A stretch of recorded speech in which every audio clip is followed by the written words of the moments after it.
Meanwhile, Levell recently teamed up with two of Jamaica's other leading young sprinters, world champion Oblique Seville and national record holder Ackera Nugent, to help inspire some of Jamaica's next generation of young sprinters. The three athletes visited Immaculate Conception High School's Christmas track camp. Jermaine Brown reports. World 100-meter champion Oblique Seville, World 200-meter bronze medalist Bryan Levell, and Paris Olympic 100-meter hurdles finalist Ackera Nugent brought the Christmas cheers, spirit, and sage advice to Immaculate Conception High School recently, where they bonded with athletes, coaches, and management from the school's track and field team. In addition to sharing their experiences, both as former high school track stars and now global sensations, the Immaculate athletes were also able to pick the minds of the celebrated young trio.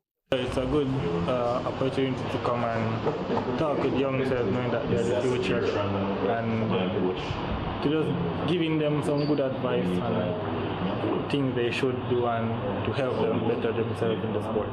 Success is all about developing, because development is what makes you become a true champion.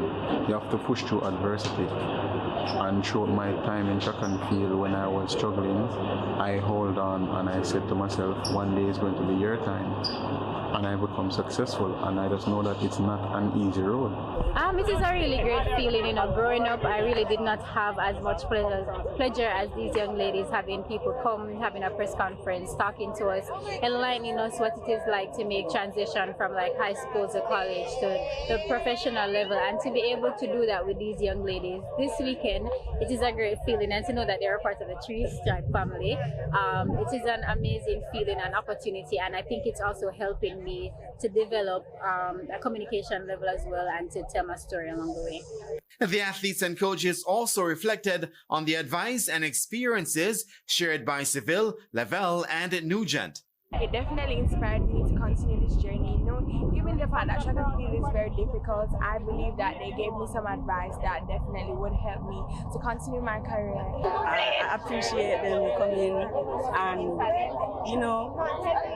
giving us a chance to pick their minds, and their words were really encouraging as well as, relatable, because these are some of the struggles that we have been going through, and also experiences that we will want to go through.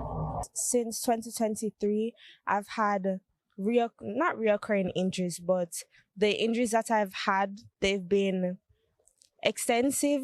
So to hear what they have to say, it motivates me to know that all I have to do is believe in what my coaches are doing and what my parents are saying, and the support from my friends to just help me build on the injuries that I have. Not build on the injuries that I have, but help me to trust the process to recovery. The knowledge that they impart on our young ladies, they can take that and use that to motivate themselves for the future to come as well. And going into champs this year, we are looking to, ruffle a couple feathers and be more dominant than previous years. So yes, it's a good feeling, it's a great feeling. We are elated that they show up today and make their presence felt amongst the young ladies, and the ladies love it as well. The athletes were also presented with gear and equipment on the day. Jermaine Brown reporting for TVJ Sports.